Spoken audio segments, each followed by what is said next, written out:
afternoon. Welcome back to our class, United Nations Sustainable Development Goals.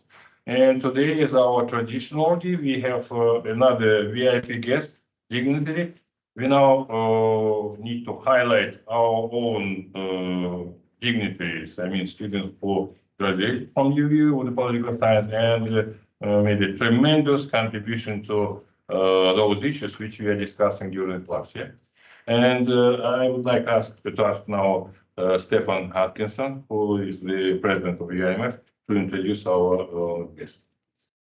All right. Hello, everybody. Most of you know me. Chapon, good to meet you. Actually, it was nice meeting you, John, again, second time. But Dr. McClure, right? Minister. Not yet. Oh, almost Dr. McClure, studied political science and Russian studies at the UVU. During this time here, he was able to represent his school in several global forums, including the United Nations Rio +20 in Rio de Janeiro, Brazil. In 2012, John attended a master's program at the University of St. Andrews, Scotland. He graduated with a master's degree in terrorism studies. In his professional career, John worked for the Utah State Government of Public Safety and is an intelligence analyst for Utah's Fusion Center, as well as served on the FBI JTTF, it's a heck of an acronym, as a domestic terrorism analyst. In addition to this, John worked as an intelligence analyst for Salt Lake County government in its emergency management division. John developed a county/statewide response plan to a complex coordinated terrorist attack and developed policy for all of Salt Lake's fire departments. Just as UVU's most recent addition to a Center for National Security Studies, he was just hired to assume the role of assistant director, as well as its newest professor of career strategies. So I'll give it up for Mr. McClure. Right. Let's see. We had a PowerPoint up here, didn't we? Oh, okay. I'll get that. All right. For traction. Where you try to break? We're gonna try to break the whole thing. We're fine.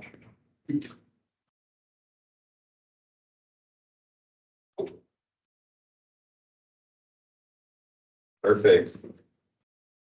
Right. So tell me a little bit about this class. So I don't like to just get up and lecture. I want to interact, or else you're not going to get anything out of this. So what is this class? What do you guys talk about in here?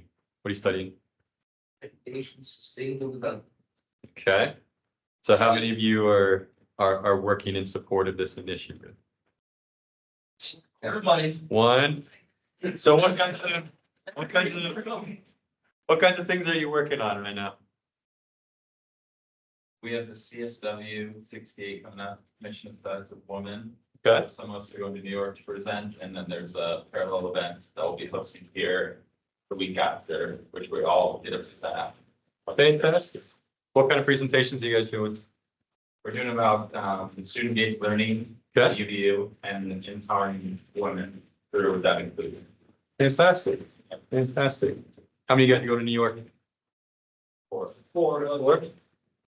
And you're doing what there? You're presenting? Yes. In what forum? The forum, Yeah. it's the whole forum is the Commission on Fast Women. Uh-huh. So it's just in the UN building itself, which is nice. I Fantastic. don't think it's a forum, is it, Beck? I think it's just it's not even a conference, it's bigger than that. It's every nation states and NGOs creates a statement Mhm. of women inclusivity, mountains, et cetera, Yep. right? And then the Secretary General, hold my bush with this, submits it, and then they create a document being able to hold 2-week conference. So it's a 2-week conference. I think it's the largest one outside the debates, right, Beck? It's the biggest gender-focused forum on earth. Yeah. Which is focusing on the implementation of the gender equality, and our students will talk about, remember, women alone. Mhm. Yes. And, Oh, I remember quite well. Yeah. I think it's bigger than, I think they do call it technically a forum, right? But it's way bigger than that. So it's like NGOs, if you look at the statement list, Mhm. you scroll for like 5 minutes going through them all. Yeah. So it's way bigger than just like a standard mountain forum or Good. The water forum. commission which is implementing the Oh, yeah. sustainable development goal and gender equality. Yeah. Chapter. Good. Well, I think what Dr. Abdusayev wanted me to talk about was, kind of how it all started. I mean, was just brought to my attention. It's been 14 years. So was going to school here, and this was my second time going back to school, so my second bachelor's degree, but this time I was a lot more kind of focused in a direction that I wanted to go. Career trajectory, I knew I wanted to go into security studies, some type of government work. Specifically, I wanted to go into the route of, terrorism.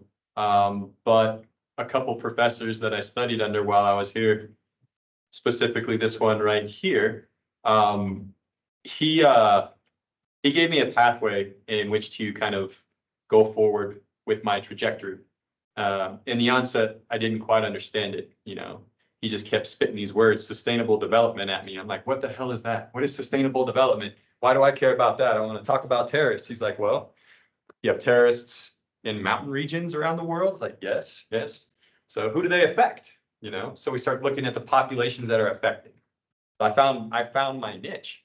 I found something that I could get behind, something that interested me, and ultimately something that gave me a platform to speak on and write on and engage other students. And we did that. Starting off with the International Mountain Day. And this was a big deal at the time. Yeah, we had individuals from around the world come to celebrate this. And I remember this was, one of the first events that we put on. And even at that time, I did not know the significance. I didn't know what was going on, why we're celebrating mountains. I mean, yeah, we live in mountains, who cares? But the more he pushed me to get involved, the more I did get involved. And we kept having more and more significant initiatives come up. So the Rio +20 UN Conference on Sustainable Development. So this is where global partners, representatives from nations around the globe come and talk about sustainable development. They come to meet with each other, figure out how to develop policy on sustainable development. And one of the things that we did leading up to this, let's talk about this on all the slides, but we had to find a way to integrate ourselves with the United Nations so that not only could we go here, but we could get invited to come here. This isn't something you can just show up to. But not only did we go here, but we were invited and we got to represent not just UVU, but we actually, curiously enough, we got to represent the nation of Peru. It was a very interesting process and it just kind of worked out that way. But all the things, all these little projects or these big projects that you guys are working on, I mean, they all add up. So your professor had to find certain ways to, like I said, integrate us in with the UN. So we did that every single chance we got. We involved the legislators in the state. We went and talked to them. I remember one of these times, Professor Abdusayev and I think one other student, we did some visits to some of the local mayors who are actually now, Mayor Curtis, he's a congressman now, right? So back when we met with him, he was a mayor of Provo. We met with the mayor of Orem. But one of our initiatives was just getting it, kind of a grassroots level, support from local government, then worked our way up to, Senate. And we kind of just started off by having talks on what sustainable development was, why it affects us here, why it affects, other communities, globally. And one of the things that we did was, meet with these mayors and develop, kind of these sister city concept programs where we had informational exchanges between nation states like Kyrgyzstan and Orem. And again, just opening that dialogue. So when we went to the Senate, when we went to Congress and we met with our legislators, we could talk to them and be like, hey, we already got this grassroots campaign going on this local level. How would you like to get involved with this? What do you feel? How do you feel about this? How do you feel about these concepts? How do you feel about UVU and what they're doing with the UN? And just getting them on board with these concepts and having this open dialogue was invaluable. And just kept on going and going. We started getting invited to conferences at the UN. What's this one about? This was a phone call about preparations for the UO+20. And you're going there and we'll push for the mountain women. Okay. Yes. But I remember leading up to this, there were a number of things. And again, all these little steps that we took along the way, we wouldn't have been invited to do, conference calls. We wouldn't have gotten our invitation to the Rio+20 had we not done that. So everything you're doing is so significant. And I think that's one of the biggest things that I can impress upon you, that everything you're doing matters. Everything counts. It all leads up to something. Prior to the Rio+20, we got invited to Women of the Mountains Conference in Peru. This was really kind of funny for me, and there's a cool story behind this. I studied Spanish for quite a few years, but then didn't use it for quite a few years, so I couldn't speak it at all. And I'm supposed to present at a conference in Peru. There's not a single English speaker there. So I had planned this whole time, and nobody else seemed to care. I'm like, all right, I'm just gonna get up and do it in English. When we got to Peru, this was the most amazing thing, is that nothing happens, on accident. There were a couple students visiting from Utah that happened to be staying in the hotel that we were staying in. English speakers who speak fluent Spanish. And one of them's like, hey, I'll come to the conference for you and translate. Are you kidding me? He's like, yeah, I'll do that. Whoa, yeah, indeed. No, it was fantastic. So like, this couldn't have worked out better. And again, this was really cool. So I found my own niche, right? Security, terrorism, governmental oppression on mountain people. I studied, researched a lot of different things in that area, and this was really cool. This was like a global platform where I got to talk about my research, present this in front of other professionals, leaders, policymakers. I thought it was great. It was fantastic. And again, like, I wouldn't have been able to have, this was one of dozens of experiences that I got to like this. I wouldn't have been able to do that had I not done, all that groundwork leading up to this. How much do you think this influenced your, you going to the grad school you went to? The grad school? Yeah. A lot of it. So, so the school I went to, the program was in the center of the study of terrorism and political violence. My master's degree was in terrorism studies.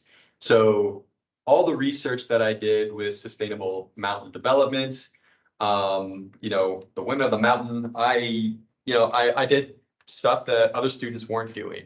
I looked at, political violence directed against these disaffected communities, against women, against things like that. So, yeah, so I used what I was interested in, what I wanted my career path to be in, to support the sustainable mountain development initiative and what we were working on here at the school at UVU. So again, like each and every one of you, you don't have to 100% align with each other or align with what you're studying. You can research your own things and apply it to, the group as a collective moving forward. And that's what we did. I mean, my goal was to, as a student here, prior to grad school, my goal was to bring as much scrutiny as I could to the initiatives we're working on here as students. And what did we do? We got published. We brought influential speakers here to the school to meet the students, and the students got to talk to them and tell them what they were working on. These students got internships. These students ended up with, amazing jobs, government jobs, NGOs, everything. I mean, the people I graduated with, we all went on to do very different things. But I feel like this all helped us learn how to communicate with policymakers, with legislators, with other universities, helped us learn how to write. I mean, you guys can write a paper. I mean, do you know how to write technically? That, yes. So there's technical writing, there's intelligence writing, there's professional writing, there's so many different types of writing. And I mean, there's just so many fantastic lessons learned throughout this process that I took away that I wasn't aware of. By the time I graduated, I mean, I had multiple publications as an undergrad. I knew how to write. I could have gone out and, you know, been heads above other candidates in the job market. I was ready to work. I was prepared. There's so many different things that I could have done. I chose to go to grad school. But yeah, Just technical. no, please. We go to the previous slide. See guys, in 2013, United Nations Secretary General report highlighted how the UVU University hosted the conference room in the mountains in Peru. And it happened thanks to John and this group of the faculty and students. For the first time, conference was hosted overseas, not in Utah, overseas. And it happened in 2013. He just saying, I did this and that, but it was a fundamental milestone Yeah. in our achievements. And the whole thing. 2015 will come later. About how things happen for a reason. So we went and presented this conference in Peru. We already had our invitation. We were going to go speak on behalf of the university at the Rio Plus 20, you know, that global conference. But after this, we got to represent the nation of Peru there. It was fantastic. You know, we got to represent the university and pretty cool country. I thought it was great. Spent a couple days there, presented on, you know, my specific research and presented on what we were doing here as a collective at the university, right? And our efforts. So this was the UIMF, this was Sustainable Mountain Development Initiatives at UVU in its infancy. And we got to talk about, okay, you know, it's probably only been a year into it. All the things that we've done on campus, all the things we've done, you know, locally, all the things we've done nationwide, all the things we've done globally. And it was great. All it did was build our legitimacy and how we looked as a university within the realm of sustainable development. Yeah. So we got to do 2 presentations at the Rio Plus 20 because of what we did in Peru. Everything just builds upon itself. And for the first time, our students spoke, and John was his individual. Great. And that's the other thing. I think one of the things I took away from my experience here at UVU is, you've heard the term, the squeaky wheel gets the grease, right? Amen. Yeah. I mean, Yeah.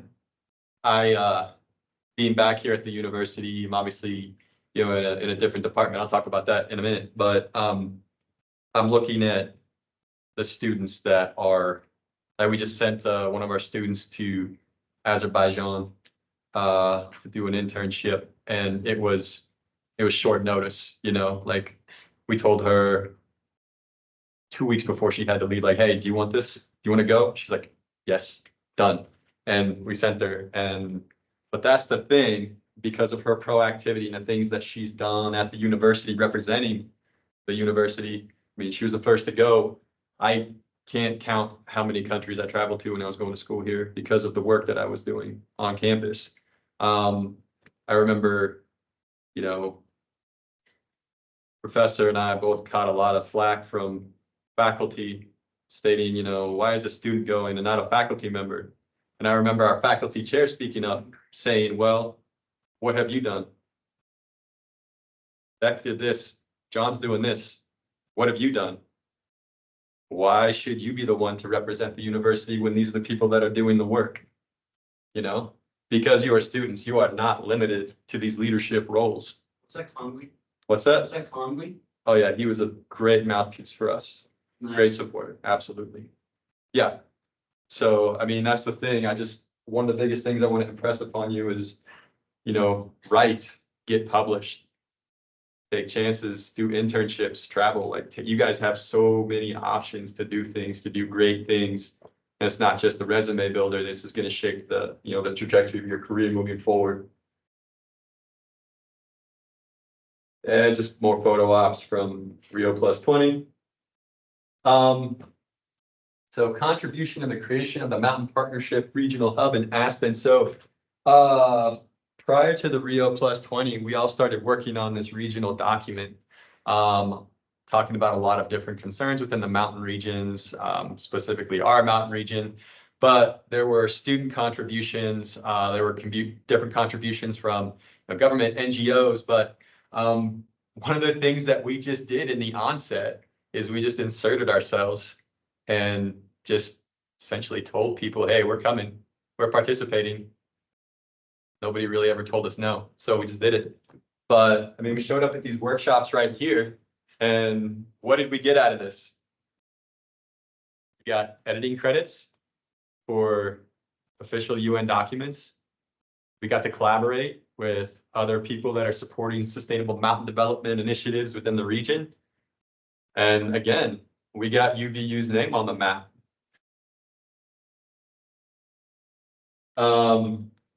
So UIMF, when we first started that organization on campus, I mean, there was like a handful of people looking to support the initiative and what we were working on. But what we found were, let's see, 1, 2, 3, 4, probably 6, yeah, 6 different organizations on campus at the time. They were all political science students, but they were all different organizations. We had college Republicans, Democrats, sustainable mountain development. There were multiple clubs, but we realized that there were all certain initiatives that we could all see eye to eye on. So we kind of, rallied the support from all these different student organizations, and it was all these different student organizations that made up the original UIMF and ran all these events and hosted dignitaries and, traveled and spoke on behalf of the university. And what was really cool about it was at the end of our first year, when we first stood up the UIMF, they was this Club Excellence Award. They literally had to make 6 of them instead of 1 at the end of the year because there were so many different student individuals that were doing exceptional work, on behalf of the Sustainable Mountain Development Initiative that, the university did something that they don't ever do, which is really cool. After school, I went to the University of St. Andrews and studied, political violence and terrorism. Amazing experience. Again, honed my writing skills. I can't impress upon you enough. I believe in more education, the better. Starting my PhD this year with University of St. Andrews. So You are amazing. yeah, Congratulations on that. thank you. Yeah. Online, What's that? online. So it is geared towards, it's a specific PhD called a DProf, and they gear it towards working professionals. Oh, So someone like myself who's already done all the coursework within that department under the CSTPB, Center for the Study of Terrorism and Political Violence, I can just jump right in and start working on my dissertation. oh, nice. So Oh, cool. Can we ask for your dissertation? you can ask. Oh. Yeah, so I'm talking. Classified. No. So- So the idea that I'm going to be working on is the information sharing process outside of traditional first responders. So the majority of terrorist plots and political violence is disrupted through the reporting of suspicious activity. Now, this is indicative of like 16 different behavioral indicators that fall under this category, but an untapped resource outside of law enforcement are things like civilians and fire departments. So a lot of these metrics and a lot of this data hasn't been being tracked. I've been tracking it over the last 2.5 years, working with Seattle Fire Department, Northern Virginia, so Fairfax County, Orange County, California, London Fire Brigade, and then Salt Lake County. So basically, we're comparing the efficacy of information sharing among fire departments as opposed to law enforcement. Oh, no way. Yeah. Are you finding that, can you talk about your findings at all? Yeah, the information reported from fire departments is a lot more actionable. It's a lot more Oh, no credible. way. Yep. Over like a police officer? Yeah, cops are lazy and they don't report anything. Oh. Oh, questions later on, sorry. No, you're fine. You're fine. So, but again, St. Andrews, it's a really good organization. There were 12 people accepted into my program, and I was lucky enough to be one of them. I think I went to school with children of, heads of state. Felt very out of my element until I started interacting with these people and realized I'm not just as smart as any of you guys. I'm probably smarter than you.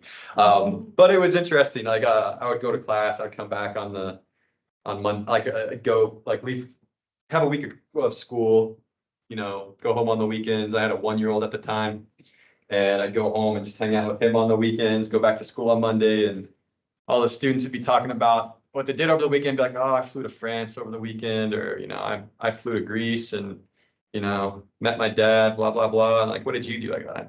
I changed shitty diapers, So it was funny, but, they bring us all together in this one room and, all of that stuff is left behind. But I guess the point I'm trying to get at is, the work that you're doing here, whether you realize it or not, is really projecting you much higher, and your professional capabilities than you can even realize until you get out in that element. I did realize that I was, heads above the majority of my classmates in my program, but I also realized once I got there, I would not have gotten there had I not done all the work that I had with sustainable development and built up my resume and built up my CV and done all the traveling and had all those nights without sleep, just staying up and writing and preparing for conferences. Yes, Chopin and I were talking about this beforehand about, students just falling asleep literally in their cups of coffee. But I mean, it does pay off, because anybody can, spice up their resume or their college application, but when you are in a professional setting or when you're in an interview and they ask you about it, like, well, what did you do? What is this? And all you can say is, oh, it's just a paper. I don't know. Or you can say, oh, this is a paper that, we worked with, legislators to create. This is policy that we worked with legislators to create. Or, oh, this is a document, a UN document that, we edited here at the university. Or this is the paper that I published on this. And because I published it, we now have this policy in place. There's so many different things. Like you guys have all these great stories that you're living right now that you're going to tell later in a professional setting. And that's what's going to get you into your grad programs or your PhDs or your jobs once you graduate. Career in law enforcement. So yeah, after I graduated, I came back and I worked for Utah's Department of Public Safety. They have what's called a fusion center. Does anybody know what a fusion center is? So post 9/11, federal, state, and local law enforcement realized that there was a disconnect in information sharing. So after the 9/11 Commission report came out, we have what? The Department of Homeland Security. It's a big deal, right? So it's like the biggest governmental department now. Anyway, they're also, they stood up these things called fusion centers in all 50 states. And they are a conduit of information. So federal, state, local law enforcement all pumps information, criminal information into these fusion centers. And these fusion center analysts basically decide, okay, where does this information need to go? Does the federal information need to be shared with state and local and vice versa? So that's how they catch bad guys. It's a bunch of nerds sitting behind a desk telling law enforcement where to go. So it was fun. It was a lot of fun. I did that for almost 5 years. Half of that time, they sent me over to the FBI, where I worked on the Joint Terrorism Task Force. Did the exact same thing, but working on federal cases. So it was cool. Got to work on a lot of really high profile cases right here in the state of Utah. It was awesome. After that, went to work for Salt Lake County. They hired me away from the state They got a $2 million grant to develop a response plan to a complex coordinated terrorist attack. So, yeah, so they hired me to become an analyst for the county. So I went from working for state government to county government. But it was interesting. Really cool work. They didn't know what intelligence was or an analyst. So it was great. I was never micromanaged. They just stuck me in a basement, gave me tons of money and said, hey, do stuff. So it was great. I got to write a policy on information sharing that was adopted countywide with all the fire departments. I wrote a response plan for a complex coordinated terrorist attack that was adopted by the state. So again, these are all really cool things I never would have done had I not been in the position that you guys are in right now to take part in these different events. I mean, use these events as a platform to further your career, find your niche and use it. It definitely pays off. And as of January 8th, I am back here at the university. So, yep, I'm assistant director now at the Center of National Security Studies, and they have me teaching some classes too.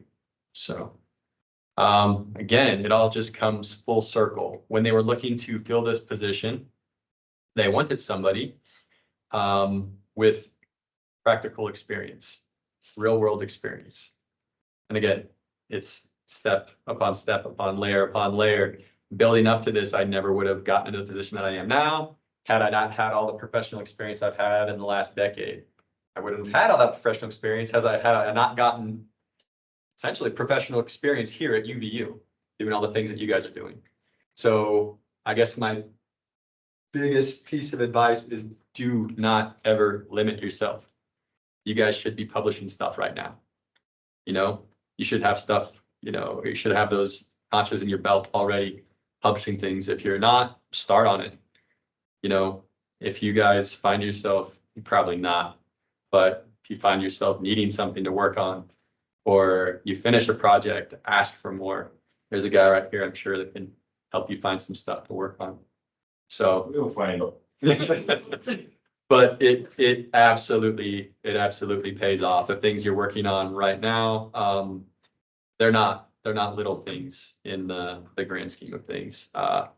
They resonate in the global community. So yeah, I think that's all I have as far as copy talk, but yeah.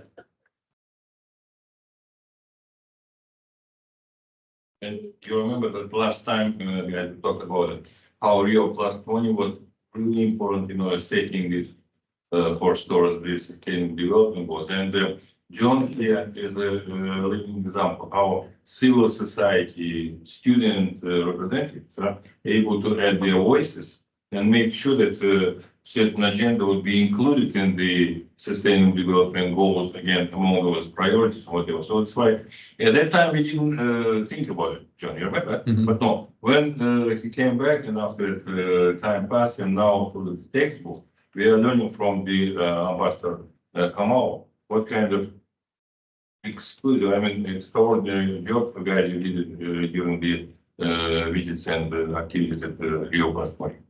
Fundamental one. Mutual beneficial. Absolutely. I mean, he is one of the heroes here. We already talked to Tony Medina, now again John McClure. And each of you could make a difference. Questions, please. We have, What is one of the greatest security threats, say here in Utah and in the nation? Security threats? That's We're talking man-made threats or what? sure. So man-made threats, always domestic terrorism, stateside. We have very little threats from foreign terrorist organizations. We haven't had an attack from a foreign terrorist organization since 9/11. I had multiple attacks from homegrown violent extremists, for individuals working in support of a transnational terrorist organization. But all the terrorist attacks you see in the news, Islamic State, AQAP, different terrorist organizations, those are all US persons. None of them are foreign nationals. Have been attacked by a foreign national. So just a bunch of crazy people stockpiling guns in this state that don't like the government. That's what you have to be scared of. So those are the physical threats. One of the biggest things is we're looking into now, threats to critical infrastructure, our water systems, different things like that. So what would happen if our power grid went offline? It's kind of a big deal. So a few years ago, how many years ago? 7 years ago, a guy named Dennis McClure, he took a high-powered rifle in Garking substation in Garfield County. He parked hundreds of yards away and fired 3 rounds into this substation. So he knocked out power to 80,000 people. And the substation, it's not like you can just get a replacement, right? So they had to ship a floater or a temporary power source down from Logan, Utah, down to Garfield County.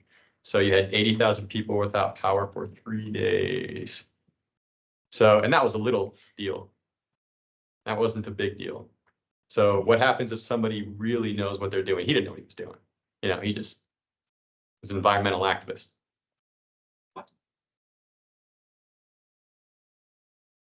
Who radicalized to the point of, yeah. So he didn't like power. He liked the environment. So he wanted to shoot power with a gun. And he did that. Anyway, Right. but yeah, exactly. He radicalized. But yeah, think about state-sponsored actor who is going to get into our SCADA systems and disrupt our power source or water sources or things like that. Those are the biggest threats right now. Yeah. So you went to your master's was in Scotland. Uh-huh. My question is just, did that give you like a different, interesting perspective on terrorism, having a non-American perspective? It did. So like I said, there were 12 of us in the program. 1, 2, 3, 4 of us were American. Everybody else was other. They were from other places. Well, no, that's what I mean. We were in the UK, but I think there were only like 2 or 3 people from the UK, South Africa, Switzerland, France, everywhere. You know what I mean? So yeah, definitely a different perspective. One of my professors was German. One was from the UK. One was from Ireland. They all had different areas of discipline and, you know, different areas of terrorism. And yeah, I mean, it opened my eyes. It was fantastic. And, you know, bar none, I shot for the stars and applied for the best program in that field in the world and got in. And that's the only reason I got the jobs that I did. You know, like the first job with the state, granted, it was an entry-level position, but the people applying for that position they're like retired FBI guys. We even had like a couple former judges, and they just want a job where they can just coast in their retirement and, you know, collect a paycheck and have insurance. So I'm like thinking, I can't compete with these guys. They have all this experience, but you have a good degree and a good background, and you get someone in an interview that sees that, oh, this kid's hungry, you know. They gave me the job, and then from there, I just took the ball and ran. And write-ups. Yeah. I mean, they are online, they're global, because of what did you do? Yeah. It was extraordinary. Yeah. So you mentioned like cleaning diapers and stuff. Do you have a family? I do. I have 2 kids. How did that affect your process? It is difficult. It was difficult. I'm wondering because I have a family. It's not easy, but you make it work. You do what you had to do. So during my master's program, so this is one thing I learned how to do. Actually, no, I started doing it working with Beck. I got to learn how to write really fast. I got to learn how to read really fast. So like I said, when I moved to Scotland, I had a 1-year-old at the time. And I would get up at 4 a.m. every day just so I could read before he woke up, because I knew once he woke up, I was going to be changing the diapers and taking care of him before it was time to go to class. So I had to play two roles and didn't sleep a lot, but I learned how to read, you know, an entire book within an hour or two because I had to. Yeah. So practice. So yeah, you do things you have to do. My dissertation for my master's degree, granted, I did my research during the whole course, over months and months, but actually writing my dissertation, I probably did it in 7 to 10 days. 12,000 words? I can't remember. I think it was a lot more than that. But why? Because I had to. Yeah, at that time I was working a full-time job. So, and taking Wait, care you're of. working a job and doing all that? Yeah. Who's gonna take care of the family? I get two owners. Oh, By the way, John, our again group is planning to speak at the Commission of Status for Women. We have 1 hour, 15 minutes and probably around 20 students, 5 minutes each. Strict, what you're telling them. It used to be in a nutshell, everything is concentrated. Mhm. Now we are working with each of them and make sure that each of them will have a strong message. Student engaged learning, research, other things, and I'm sure that guys will do that. But at the end of the day, they will understand what they are telling. How it's important to be again precise, determined, and passionate, but it's about your cause, you know. Yeah, you do. Like I said, support sustainable development. Support, yeah, sustainable mountain development, pardon me. Support the initiative, but find your niche, guys. Find what you like about that, you know. Mine was extremely specific. And like you try graduating with a master's degree in terrorism studies, what kind of jobs are you gonna get? You know, it's very, very niche, you know? So it's good to have a trajectory, but I mean, if you find your niche, just own it and hustle and break your back and be the best at it. Because you can. You absolutely can. Go ahead. Do you mind me asking what you plan to do after your PhD program? I'm gonna stay here. I'm gonna stay at the university till they kick me out. I'm rich now, it's great. No. No, I always wanted to come back here. So after yeah, I mean, I've been looking into doing my PhD for years and everything's kind of fallen into place right now, but I want to teach, you know. I'm the assistant director of the center. I'm teaching classes that I love. Eventually I'll be a professor and continue to teach classes that I love. I'll just make a lot more money. You know what I mean? So there's always incentives, but for me, I love interacting with you guys and, you know, letting you know what's out there and what you can do, because there is so much. Like right now, I'm working with a lot of students that are, you know, they're taking, you know, like-minded trajectories with their career, and they're going into, you know, areas of intelligence and national security and things like that. And I'm able to, you know, tell them what to look out for and, you know, how to apply. And it's amazing. I love that. I love helping you guys out. I think we've had a few national security students come through recently. So. We have quite a lot. Quite a lot. Our last year. Last year. Years. We have also many of them. Last year. Yeah, Josh for sure. He just got a State Department interview. That's. If you guys are interested in any of the courses over at the Center for National Security Studies, you know where it is? The house, yes. Come over, just come over, stop by and say hi. One of the things that we're doing is we don't just teach courses and give certificates and have degrees set up. We have pipelines set up to get people hired after graduation. We just signed a MOU with the NSA. And over the next 5 years, I think they're gonna be hiring like 500 to 700 more people, 500 to 700. We just brought the director of the NSA out 2 weeks ago to do a keynote.